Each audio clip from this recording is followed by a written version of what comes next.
मुन्ना कुल्हाड़ी कंधे पर रखे जंगल की ओर जा रहा था। तभी एक व्यक्ति रास्ते में आ गया और उसकी ओर तिरस्कार भरी नजरों से देखने लगा। मुन्ना, कहाँ चले? जंगल जा रहा हूँ, लकड़ी काटने। फिर वही बेकार की मेहनत। जब भी तू लकड़ियां काट कर लाता है, कुछ ना कुछ ऐसा होता है कि बेच ही नहीं पाता। और आज देखना, फिर कोई मुसीबत तेरे साथ जरूर होगी। मुन्ना गहरी सांस लेते हुए आगे बढ़ गया। व्यक्ति हंसता हुआ चला गया। कुछ देर बाद मुन्ना पास के जंगल के बीचों बीच लकड़ियां काटने में जुटा था। कटाई पूरी होने के बाद वो लकड़ियों का गट्ठर बांध ही रहा था कि अचानक उसे एक भेड़िए की आवाज सुनाई दी। भेड़िए को देखते ही मुन्ना घबरा गया और लकड़ियां छोड़कर भागने लगा। मुन्ना बिना पीछे देखे भागता रहा। मुन्ना गांव पहुंचते ही हाँफने लगा। तभी कुछ गांव वाले उसे देखकर हंसने लगे। अरे अरे, मुन्ना फिर भागकर आया क्या भाई? लगता है जंगल में कोई मुसीबत आ गई है। कहीं ऐसा तो नहीं कि जंगल के जानवरों ने भी इसे मनहूस मान लिया हो? मुन्ना ने कोई जवाब नहीं दिया और चुपचाप अपनी झोपड़ी में चला गया। आज तो बाल बाल बच गया, नहीं तो आज मेरा मरना तय था। वो घर पर बैठा ही था कि तभी गांव का सेठ श्याम लाल अंदर आ पहुंचा और मुन्ना को क्रोधित नजरों से देखता हुआ बोला। ए मुन्ना, कितनी बार तुमको याद दिलाऊं? तुम्हारा कर्ज चुकाने का समय अब आ गया है। सेठ जी, मैं जल्दी आपका कर्ज चुका दूंगा। वो क्या है कि आज मैंने जंगल में बहुत अच्छी लकड़ियां काटी थी, मगर। अरे क्या मगर? तू हमेशा कोई न कोई बहाना बना लेता है और फिर बोलता है ये था, वो था, ऐसा था, वैसा था। अरे हाँ, मेरी तकदीर ही खराब है सेठ जी। तो मैं क्या करूं? सीधी बात है, सुन। अगर कुछ दिन में कर्ज नहीं दिया तो तेरी झोपड़ी पर कब्जा कर लूंगा और तेरे सामान के साथ तुझे घर में से फेंक दूंगा। समझ में आई? इतना बोलकर सेठ गुस्से से बाहर चला गया और मुन्ना फिर उदास बैठकर सोचने लगा। अगली सुबह मुन्ना कुल्हाड़ी लेकर जंगल की ओर जा ही रहा था कि रास्ते में बूढ़ी अम्मा मिल गईं। सुना है कल गांव के लोगों ने फिर से तेरा मजाक उड़ाया। तभी एक व्यक्ति वहां आया और मुन्ना का मजाक उड़ाने लगा। शर्म करो, किसी की मेहनत का मजाक उड़ाना आसान होता है, लेकिन तकदीर का फैसला इंसान नहीं करता। ये सुनकर वो व्यक्ति गुस्सा होता हुआ चला गया और मुन्ना चुपचाप जंगल की ओर बढ़ गया। मुन्ना ने मेहनत से लकड़ियां काटकर और गट्ठर बांधकर सिर पर रख लिया। वो खुद से बोला, आज तो किसी भी हालत में लकड़ियां बेचकर ही आऊंगा, चाहे जो हो जाए। जैसे ही वो जंगल से बाहर आया, अचानक एक भयंकर आंधी आई। तेज हवाओं से उसकी लकड़ियां चारों ओर बिखर गईं। मुन्ना बेबस होकर देखता रहा। अरे, ये क्या हो क्या रहा है मेरे साथ? मेरी मेहनत हमेशा बेकार चली जाती है, क्या करूं? निराश होकर मुन्ना गांव लौट आता है और गांव वाले फिर से उसका मजाक उड़ाने लगे। अरे देखो देखो, लगता है आज फिर लकड़ियां नहीं बेच पाया बेचारा। मुझे लगता है रब ने इसे सिर्फ मेहनत करने के लिए बनाया है, फल पाने के लिए नहीं। मुन्ना बेचारा चुपचाप घर चला गया। उसके घर खाने को कुछ भी नहीं था, वो भूखा ही सो जाता है। अगले दिन मुन्ना फिर से जंगल गया और लकड़ियां काटकर गांव की सीमा तक ले आया। मुन्ना फिर खुद से कहता है, आज कुछ भी हो जाए, आज तो मैं अपनी लकड़ियां बेचकर ही रहूंगा, चाहे जो हो जाए, और लकड़ी बेचकर सेठ के पैसे भी दे दूंगा। तभी अचानक बादल गरजने लगे और तेज बारिश हो गई। एक व्यक्ति हंसते हुए बोला, जैसे ही तू लकड़ियां घर लाया, बारिश आ गई। लगता है तेरी बुरी किस्मत पूरे गांव पर भारी पड़ने वाली है। मुन्ना अपमान से भर उठा, लेकिन उसने कोई जवाब नहीं दिया।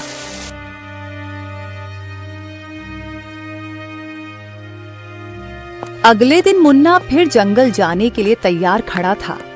तभी एक गांव वाला हंसते हुए उसके पास आ पहुंचा। मुन्ना, एक काम कर भाई, इस बार तू जंगल में भटक जाना और कभी वापस मत आना, क्योंकि तू अगर गांव में रहा तो हमारे गांव में कहीं बाढ़ न आ जाए। मुन्ना ने उसकी बात अनसुनी कर दी और जंगल की ओर चल पड़ा। जंगल पहुंचकर मुन्ना एक बड़े वृक्ष के नीचे बैठकर उदास होकर आंसू बहाने लगा। गांव वाले सच कहते हैं, मेरी किस्मत ही फूटी हुई है। जब भी लकड़ियां काटकर बेचने जाता हूं, कोई न कोई मुसीबत आ जाती है। श्याम सेठ का कर्ज भी सिर पर चढ़ा है। अरे अब करूं तो क्या करूं? तभी एक बूढ़ा वहां आ पहुंचा और मुन्ना को रोते देख ठहर गया। बेटा, ओ बेटा, ये तुम्हारी आंखों में आंसू क्यों हैं? बाबा, जिसकी तकदीर फूटी हो उसकी किस्मत में आंसू ही होते हैं। मैं लकड़हारा हूं, लेकिन बस नाम का। जब भी लकड़ियां बेचने जाता हूं, कोई न कोई बाधा आ जाती है। सेठ का कर्ज बढ़ता जा रहा है और गांव में सब मेरा मजाक उड़ाते हैं। बस बस, अपनी तकदीर पर मत रो बेटा। शायद तुम्हारी तकदीर में बड़ा आदमी बनना लिखा हो। मुन्ना चौंक गया और गुस्से में खड़ा हो गया। अरे जाइए बाबा जी, पहले से ही परेशान हूं और आप और मजाक बना रहे हैं। अरे, जिसकी किस्मत में एक ढंग का काम नहीं लिखा, वो बड़ा आदमी कहां से बनेगा? अच्छा हुआ कि गांव वाले यहां नहीं हैं, नहीं तो वो और मजाक बना देते। बूढ़ा मुस्कुराते हुए वहां से चला गया। मुन्ना अपने आप से बोलने लगा, अब मैं गांव वापस नहीं जाऊंगा, जंगल में ही अपना घर बनाकर रहूंगा। नहीं जाना मुझे गांव। मुन्ना कुल्हाड़ी उठाकर जंगल में आगे बढ़ गया। मुन्ना चलते चलते एक खंडहर के पास पहुंच गया। खंडहर को देखकर वो हैरान रह गया। अरे, ये तो बड़ा विचित्र खंडहर है। अंदर क्या है? अंदर चलकर देखता हूं। मुन्ना धीरे धीरे अंदर चला गया। उसने देखा कि वहां सुंदर घने वृक्ष थे। कुछ वृक्ष चंदन के भी थे। उसकी नजर एक विशाल पत्थर की मूर्ति पर पड़ी, जो एक सुंदर लड़की की थी। अरे वाह, ये तो किसी राजकुमारी की मूर्ति लगती है। लेकिन इस खंडहर में क्या कर रही है? मुन्ना मूर्ति के पास बैठ गया और मूर्ति को देखकर मुस्कुराते हुए बोला, क्या वक्त है, क्या समय है? तुम भी अकेली हो, मैं भी। तुम पत्थर की हो, मैं पत्थर का नहीं। लेकिन जब लोग मेरा मजाक उड़ाते हैं, तब मैं पत्थर जैसा हो जाता हूं। मेरा दिल बहुत दुखता है। क्या करूं? जवाब देने का कोई फायदा भी तो नहीं है, है ना? मुन्ना काफी देर तक मूर्ति से बातें करता रहा। फिर पेड़ों को देखकर बोला, हाँ, ये लकड़ी बहुत महंगी बिकेगी, इसे काटता हूं। इतना बोल के वो कुल्हाड़ी उठाकर लकड़ियां काटने लगा और गठरी बनाकर गांव की ओर लौट गया और बाजार में लकड़ी बेचने लगा। तभी एक व्यापारी वहां आ पहुंचा। ओ भैया, ये लकड़ी तो बड़ी सुंदर है। ये तो चंदन की लग रही है। देखो भैया, लेना हो तो लो, नहीं तो आगे बढ़ो। अरे हाँ हाँ, मैं खरीदूंगा। रुको रुको, ये लो भैया, ये लो इसकी अच्छी कीमत। मुन्ना ने खुश होकर धन रख लिया और व्यापारी लकड़ियां लेकर चला गया। तभी वहां एक व्यक्ति आ पहुंचा। अरे मुन्ना, ये तो चमत्कार हो गया। वाह भाई वाह, जंगल से लकड़ी भी ले आया और अच्छे दामों में बेच भी दी। अब लगता है कि तेरी किस्मत बदल रही है। ये कहकर व्यक्ति हंसता हुआ चला गया। मुन्ना पैसे लेकर सेठ के घर चला गया और सेठ का कर्ज देते हुए बोला, सेठ जी, तुम्हारा कर्ज चुका दिया है, ठीक है। सेठ चौंकते हुए बोला, हाँ, अरे अरे, मुझे तो यकीन नहीं हो रहा। तेरी लकड़ियां बिक गईं और इतना धन कमा भी लिया। लगता है तेरी तकदीर बदल रही है, क्यों? मुन्ना बिना कुछ कहे वहां से चला गया, लेकिन उसके कानों में व्यक्ति और सेठ की बातें गूंज रही थीं। क्या सच में मेरी तकदीर बदल रही है? अगले दिन मुन्ना फिर से उसी एक सुनसान खंडहर में पहुंच गया। मुन्ना कुल्हाड़ी लेकर अंदर पहुंच गया। जैसे ही उसकी नजर सामने खड़े चंदन के पेड़ पर पड़ी, अरे, ये कैसे हो सकता है? मैंने तो कल ही इस पेड़ को काटा था, फिर से वही पेड़ खड़ा है। ओरे बाबा रे बाबा, कुछ तो गड़बड़ है। यहां तभी मुन्ना की नजर पत्थर की मूर्ति पर चली गई। वो उसके पास चला गया और उसे ध्यान से देखने लगा। तुम्हें पता है, अरे कल पहली बार ऐसा हुआ कि मैंने लकड़ियां काटी और बाजार में अच्छे दामों में बिक भी गई। शायद तुम मेरे लिए भाग्यशाली हो। काश कि तुम मेरी बीबी होती। माफ करना, मुझे तो ये कहने का कोई अधिकार ही नहीं है, लेकिन हाँ, सच कहूं तो जब पहली बार तुम्हें देखा तभी मुझे तुमसे प्रेम हो गया था। अब क्या कर सकते हैं। कुछ देर बाद वो फिर से चंदन का पेड़ काटकर लकड़ियों को बाजार में बेचने चला गया। अब मुझे सच में लगता है मेरी किस्मत मेरा साथ दे रही है। मुन्ना अगले दिन फिर से खंडहर में आ पहुंचा।